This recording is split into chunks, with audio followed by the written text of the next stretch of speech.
dear student, I am Professor Sayyida Arbab Fatima. We are doing unit number 9, Introduction to Coordinate Geometry, grade 9th.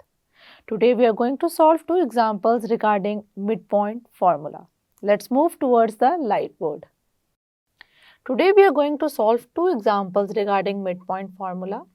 Mid formula last lecture में हमने derive किया था और derive करने के बाद हमने क्या की थी, उसकी वेरिफिकेशन की थी. वो था क्या, अगर मिड पॉइंट फार्मूला हमने किस तरीके से जनरेट किया था कि मिड पॉइंट के हमने क्वाड्रेंट्स फाइंड किए थे. पहले क्या थे, आर एक्स वाई थे, तो एक्स को भी हमने इन टर्म्स ऑफ x1 और x2 फाइंड किया था. फिर हमने y को भी इन टर्म्स ऑफ y1 और y2 फाइंड किया था. फिर हमने क्या की थी, उसकी वेरिफिकेशन हमने इसलिए की थी ताकि हमें पता चल सके कि अगर हम किसी पॉइंट का मिड पॉइंट ले रहे हैं तो हमें सिर्फ मतलब विजिबली नज़र आ रहा है कि दोनों सेम हैं, तो क्या असल में मैथमेटिकली अगर हम उसको प्रूव करना चाहें तो हम क्या प्रूव कर सकते हैं कि दोनों सेम हैं. तो वो दोनों क्या आए थे, सेम आए थे. अब हम क्या करेंगे, उसी चीज़ को यहाँ पे करेंगे implement. Find the mid point of the line segment joining A and B. इसका मतलब है कि हमारे पास दो पॉइंट्स हैं, ए पॉइंट और बी पॉइंट है. अगर ये क्या बनाए, लाइन सेगमेंट बनाए, मतलब इन पॉइंट्स को अगर हम, तो हमने बताना है कि उनका मिड पॉइंट क्या होगा. तो क्या करेंगे, हम एक लाइन सेगमेंट ड्रॉ कर लेंगे. अगर हम एक लाइन सेगमेंट इस तरीके से ड्रॉ कर लें, इस पॉइंट को मैं कह दूं ए, उसके आगे 2 5 और इस पॉइंट को मैं कह दूं बी, क्या आगे -1 एंड 1. तो हमने क्या फाइंड करना है, मिड पॉइंट फाइंड करना है. तो अगर मिड पॉइंट को मैं नाम दे दूं आर का, तो मिड पॉइंट इसका बेसिकली बनकर बिल्कुल दरमियान वो बन रहा है ये. तो मिड पॉइंट क्या होगा, आर. आर किस तरीके से आएगा हमारे पास, हमें पता है कि आर के हमारे कोऑर्डिनेट्स हमने क्या फाइंड किए थे, एक्स वाई हमने स्टार्ट में लिया था. एक्स की वैल्यू यहाँ पे हम लिख देंगे कि हमने क्या फाइंड की थी.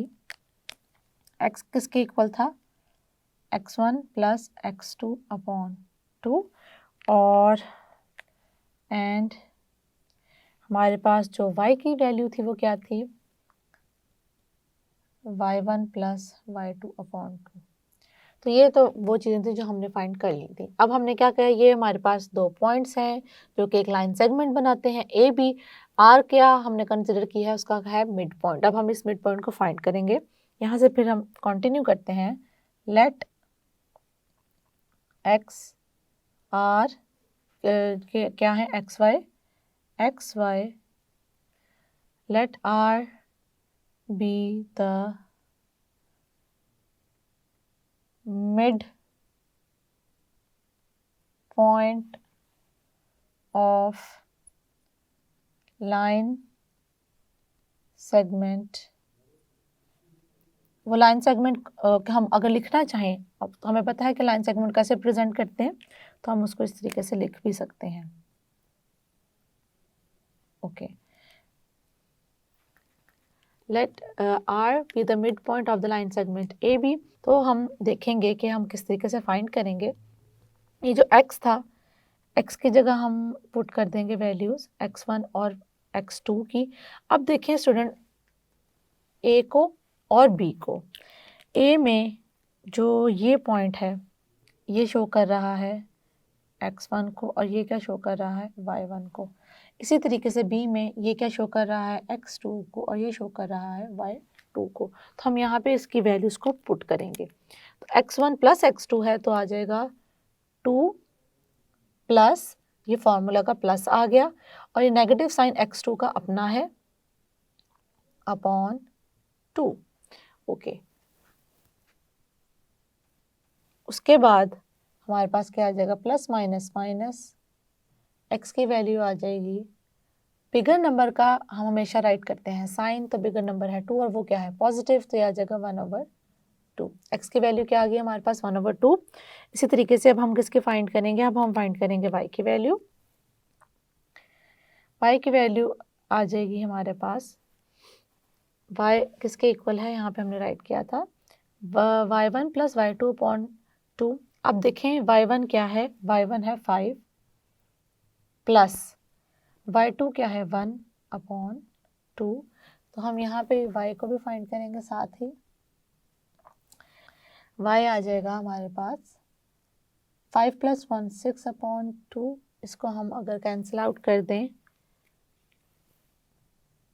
2 1 2 2 3 6, तो y की वैल्यू स्टूडेंट्स हमारे पास क्या आ जाएगी? y की वैल्यू आ जाएगी हमारे पास 3/1, और इसका मतलब 3 ही होता है, क्योंकि कोई भी नंबर है, अगर जिस तरह दो चीज़ें, एक पॉजिटिव साइन और डिनोमिनेटर में 1, अगर हम लिखें ना लिखें से कोई फ़र्क नहीं पड़ता, क्योंकि वो हमेशा प्रेजेंट होते हैं। तो फाइनली हमारे पास जो y की वैल्यू आ जाएगी वो आ जाएगी 3। तो हमारा मिड पॉइंट क्या आ गया? Therefore r x y equals to r 1/2। अब ये क्या है? This is the required midpoint. This is the required midpoint of AB. Okay, next अब हम एग्जाम्पल की तरफ मूव करते हैं। नेक्स्ट एग्जाम्पल है स्टूडेंट, लेट P 2 3 के कोऑर्डिनेट्स हैं and Q x y be the points in the plane. P और Q हमारे पास दो पॉइंट्स गिवन हैं। अब वो पॉइंट्स क्या हैं? P की हमें तो वैल्यू, न्यूमेरिकल वैल्यूज हमें पता है 2 और 3 हैं, लेकिन Q क्या है? x और y है, उसके हमें न्यूमेरिकल नंबर्स में हमें x और y की वैल्यू नहीं गिवन। तो हमने करना क्या है? Such that R 1 - 1 is the mid point of the points P and Q, find x and y। यही रीज़न है कि क्योंकि x y गिवन नहीं है, तो हमने क्या फाइंड करना है? हमने x y की वैल्यू फाइंड करनी है। गिवन क्या है? दोनों पॉइंट्स हैं, वो प्लेन पे हैं, और r उनका क्या है? Mid point. इस क्वेश्चन में पॉइंट्स गिवन थे, मिड पॉइंट हमने खुद फाइंड किया है। इस क्वेश्चन में उन्होंने बता दिया है कि मिड पॉइंट क्या है। मिड पॉइंट है R 1 - 1। हमने क्या करना है? हमने मिड पॉइंट के जो फॉर्मूला है उसे ही यूज़ करते हुए वैल्यू फाइंड करनी है x की और y की। तो हम सॉल्यूशन स्टार्ट करते हैं। ओके, जैसे कि हमें गिवन है R is the mid point of the points P। अब P क्या है? P का लिखेंगे प्रॉपर 2 3 एंड Q क्या है स्टूडेंट हमारे पास? x y।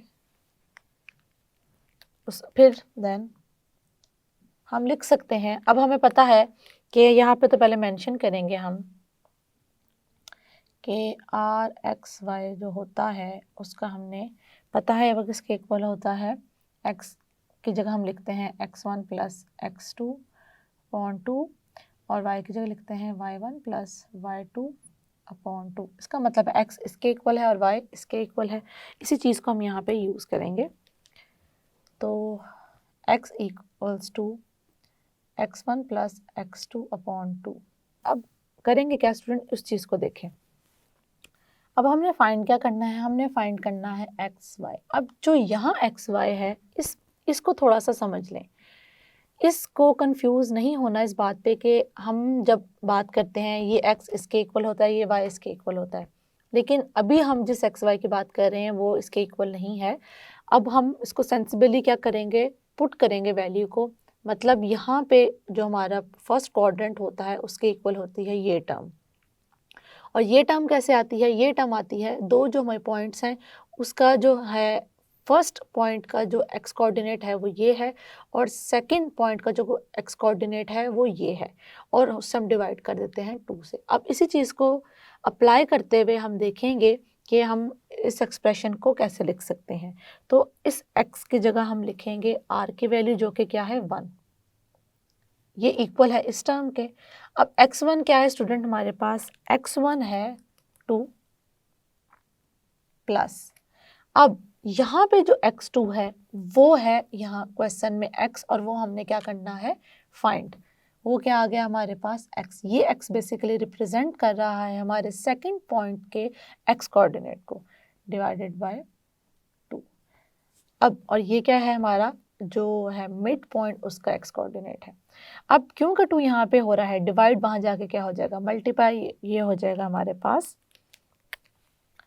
1 multiply by 2 and it becomes equals to 2 plus x। अब इसको हम, ये आ जाएगा 2 equals to 2 plus x।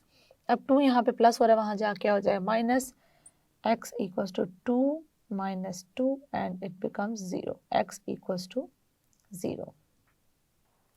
x की वैल्यू हमारे पास 0 आ गया, इसको हम पॉइंट आउट कर देंगे। एक वैल्यू फाइंड कर चुके हैं जो कि x की थी। अब हम फाइंड करेंगे y की वैल्यू। अब हम फाइंड करेंगे स्टूडेंट y की किस तरीके से, सिमिलरली जिस तरह कि हमने इसको लेकर चले हैं, हम अब y को लेकर चलेंगे। y इक्वल है इस टर्म के, इसको समझते हैं, y है बेसिकली मिड पॉइंट का y कोऑर्डिनेट। तो मिड पॉइंट का y कोऑर्डिनेट क्या आ गया, -1, जो कि इक्वल है इसके।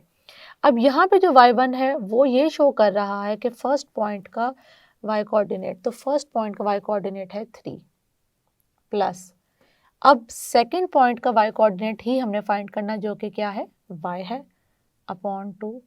अब सेम काम यहाँ पे भी करेंगे। ये क्योंकि 2 यहाँ पे हो रहा है डिवाइड, वहाँ जाके क्या हो जाएगा, मल्टीप्लाई, -1 मल्टीप्लाई बाय 2, ये आ जाएगा 3 प्लस y। अब 2 को जब -1 से मल्टीप्लाई करेंगे तो ये आ जाएगा -2, और ये आ जाएगा 3 प्लस y। अब 3 यहाँ पे क्या हो रहा है प्लस, वहाँ जाके क्या हो जाएगा माइनस, -2 -3 इक्वल्स टू y। इसको हम अपनी आसानी के लिए ऐसे लिख लेंगे, -2 -3। ओके, अब हम इसको सॉल्व करेंगे। y की वैल्यू क्या आ जाएगी, माइनस माइनस प्लस, और हमारा जो बड़ा डिजिट होता है उसका साइन आता है, और हो जाएंगे दोनों प्लस, आ जाएगा -5। इसका मतलब ये है कि x की वैल्यू आई है 0 और y की क्या वैल्यू आई है हमारे पास -5। देयरफॉर हमारे पास जो q की हमने फाइंड करनी थी वैल्यूज़ वो आ गई हैं। वो क्या है, q आया है हमारे पास 0 and -5, and this is the required answer।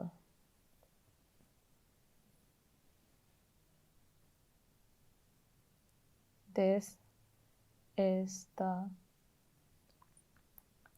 required answer।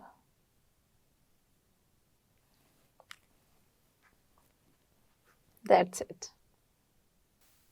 ये स्टूडेंट, आज जो हमने 2 एग्जाम्पल सॉल्व की, आई होप वो आपको समझ में आ गई होंगी। See you in the next lecture. अल्लाह हाफिज़।